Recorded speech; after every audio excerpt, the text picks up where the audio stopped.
Her countenance changed as she started to tell us the story. She put her knitting aside and stopped her rocker for a moment.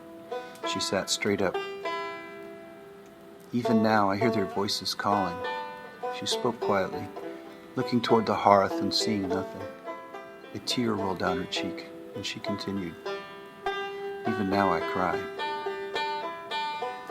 Mary Conley was my friend Hattie's grandmother. We called her Nanny May. She spoke again. "Even now I hear my children bawling," and a tear rolled down the other cheek. "Even now I cry." Nanny May told us about the morning William T. Anderson and a dozen of his men rode onto the farm.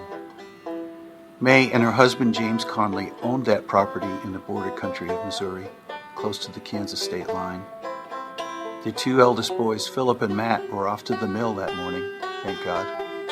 But the 14-year-old identical twins, Patrick and Michael, were helping their father hitch the wagon when Bill Anderson and his men rode up. "Why aren't you off hunting bushwhackers?" Anderson demanded.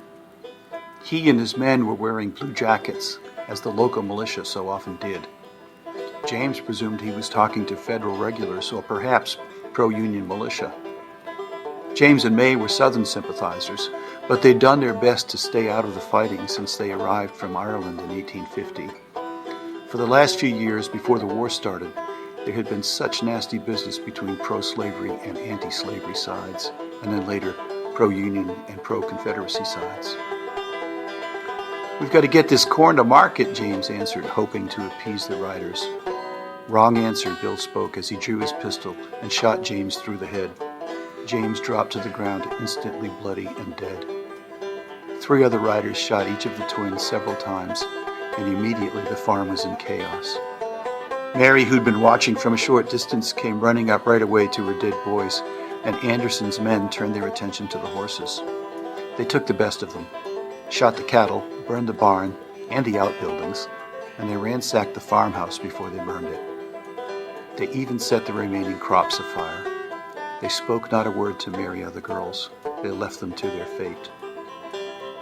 Nanny May recounted the horrors of that morning in quiet tones up to this point, staring into the low flames of the fire in the hearth. All the while she'd been almost motionless. But then she looked at Hattie and me and said, "That's when your mama, Aunt Alice, and I came to Texas, Hattie. You know the rest, I guess." She picked up her yarn and needles again and rocked a bit in her chair, but before she started knitting, she paused for a moment, and she said, "I can hear it today as if it was yesterday.